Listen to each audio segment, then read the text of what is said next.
So Milty, back at you, Pete. Continuation. Since you seem to be someone who watches my videos, here's a video just for you.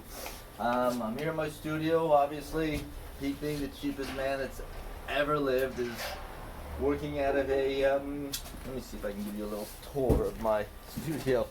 Not quite Westcott Road, but there's my studio. I've got this area set up. I'm setting up my tables. It snowed recently, so I haven't really. Whoa! Don't be crossing the 180. Yeah, that's me. Haven't seen you in a minute, so I thought I'd give you a shout out from the environs. Do you care what I'm doing? Anyway, I'll tell you anyway, because that's the type of guy I am.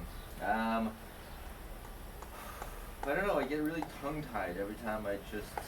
Anyway, got a couple things going here. As you know, I've moved on from making fire bowls and creating hexagonal living structures for the entire planet to live in, and building an arts community in Trenton. And now Pete is making shit out of crap. Still got that one going, so there's a consistency at least, where I am just the cheapest man you've ever met. So lots of materials out there. One of them that I found that's quite prevalent is this stuff. You might have seen it wrapping packages, wrapping pallets. It's thin film. It's amazing shit. Just amazing stuff that we have found an ability to produce in mass quantities. And it has a initial life of from a few hours to a few days to maybe a few weeks. Well, in the agricultural industry, it'll go for a season or two, or with plastic greenhouse that can last even longer. But the point is that there's a lot of it out there, a lot.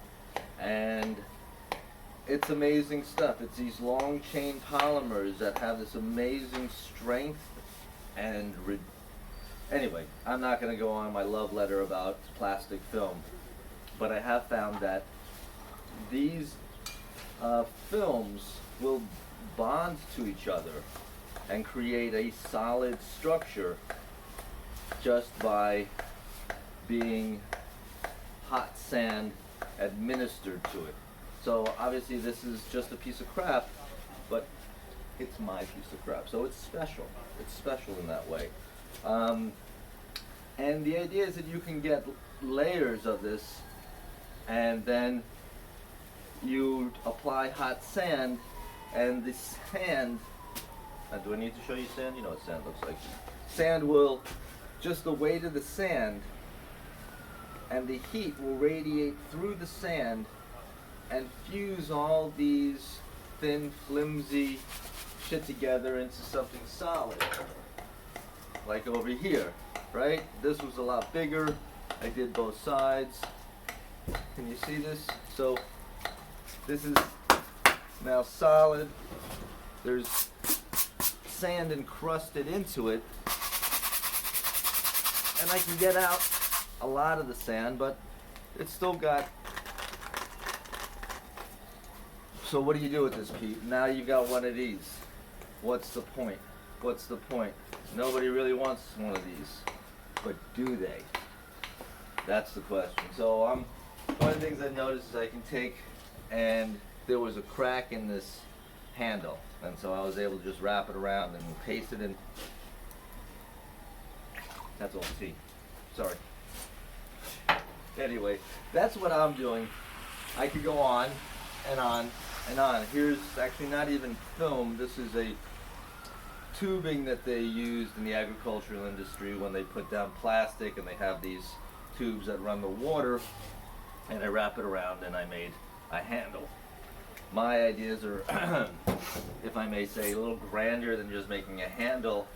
I have these ideas that you can create these large floating structures Lots of different designs, but the general idea is this plastic is robust, archival, and it's buoyant.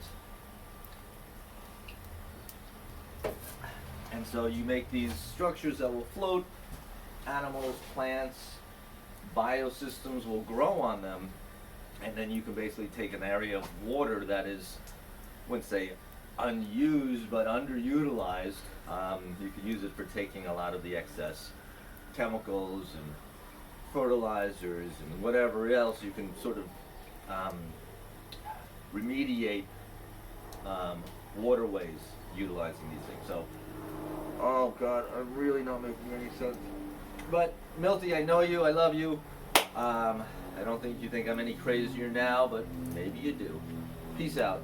Hope you're well. Love to everybody.